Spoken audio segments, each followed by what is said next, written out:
آپ دیکھیں وہ وقت یاد کرو جب لوگ مائیگریٹ ہو کے ہجرت کر کے ہندوستان چھوڑ کے اس پاک سرزمین پہ آ رہے تھے، ایک دم سے اعلان ہوا چلو جی تیاری کرو، علاقہ چھوڑنا ہے، اس وطن سے اپنے دوسرے وطن میں منتقل ہونا ہے۔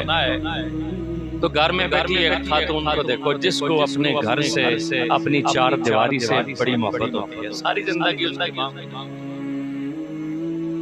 ایک ماں جب یہ اعلان سنتی ہے تو گھر کے اندر جو ساز و سامان پڑا ہے، ایک ایک سامان پہ نگاہ جاتی ہے، کس کو اٹھاؤں کس کو چھوڑوں۔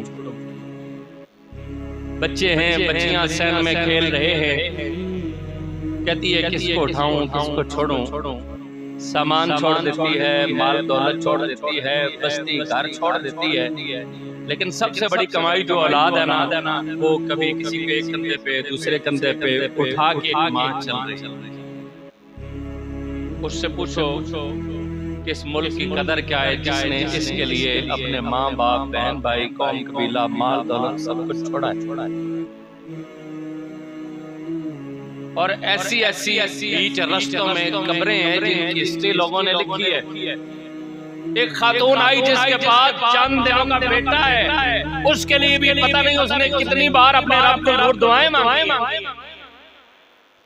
وہ بچہ لے کے سینے سے لگا کے چلی ہے، رات تاریکی میں قافلے سمیت چلی ہے۔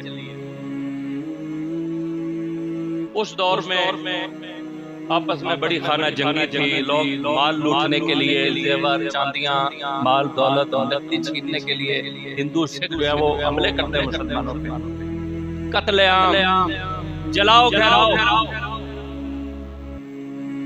اور اس قافلے میں 70 سے 80 لوگ ہیں، ان سے جان بچانے کی غرض سے ایک گنے کے کماد میں داخل ہوئے، بالکل سانسیں روک لی، خاموشی کہ اگر ذرا سی آہٹ محسوس ہوئی تو یہ دشمن حملہ کرے گا، مارے گا۔ ایک ماں کی جھولی میں چند دنوں کا بچہ تھا، وہ زور سے رونے لگا، چلانے لگا، تو ماں نے اس کے منہ پہ ہاتھ رکھ دیا۔ ہاتھ اس وقت تک نہیں اٹھایا جب تک وہ بچہ مر نہیں گیا، اور ماں نے جان بوجھ کے نہیں مارا، ماں یہ چاہتی تھی کہ یار میرے اس بچے کے رونے سے یہ 70 مسلمان مارے جائیں۔ اس ماں سے پوچھو اس ملک کی قدر کیا ہے جس نے جناب اپنے ہاتھوں سے چند دنوں کے بچے کو جناب قربانی کی بھیٹ چڑھا دیا۔